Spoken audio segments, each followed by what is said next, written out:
विधानमंडल में प्रदर्शन कर रहे हैं, काले कपड़े पहन के। देखिए, ये काला अध्याय है लोकतंत्र के ऊपर।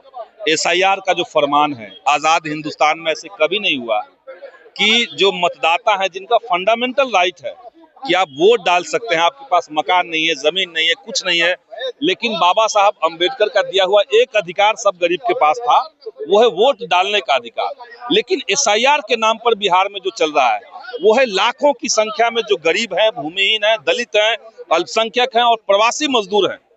पिछड़ों की बहुत बड़ी तादाद जो है वो बाहर प्रवासी मजदूर के रूप में काम कर रहा है। तो इन सब लोगों को जो सरकार से नाराज थे, जिनको लगा एनडीए को कि ये पोटेंशियल थ्रेट है दोबारा से उनकी सरकार बनने में, उन सारे तबकों को एक झटके में, एक साजिश से वोटर लिस्ट से बाहर निकाल करके चुनाव चोरी की कोशिश चल रही है। एक साल पहले जो मतदाता सूची लीगल था, जहां पे कोई डाउट नहीं था, आज अचानक से वही मतदाता सूची आपको डाउटफुल लगने लगा।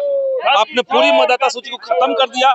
और जब देश का सुप्रीम कोर्ट ये कह रहा है कि इतनी आनंद फानन में करने की क्या जरूरत थी, तब भी आप सुन नहीं रहे हैं। आधार कार्ड लेना चाहिए कहा जा रहा है, आप नहीं सुन रहे हैं। तो कोई भी चीज एक खास नियत से, खास मकसद से होना चाहिए।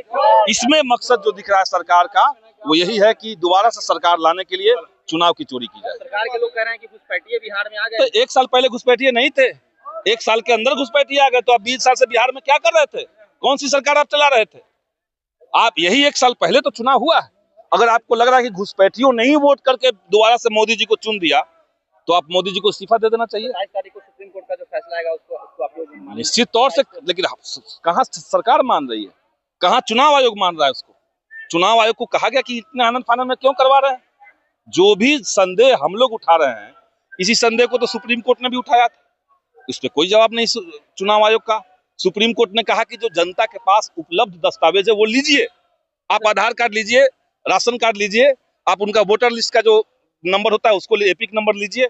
नहीं लिया जा रहा अभी तक। कोई कुछ पत्रकार इस मुद्दे को उठा रहे हैं तो उन पर एफआईआर किया जाए। वही बात है, कहीं पे भी लोकतंत्र है क्या? सही बात पत्रकार नहीं कर सकता है, कहिएगा तो एफआईआर हो जाएगा।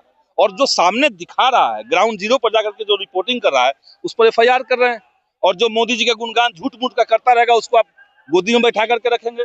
यही तो चल रहा है बिहार के अंदर, देश के अंदर।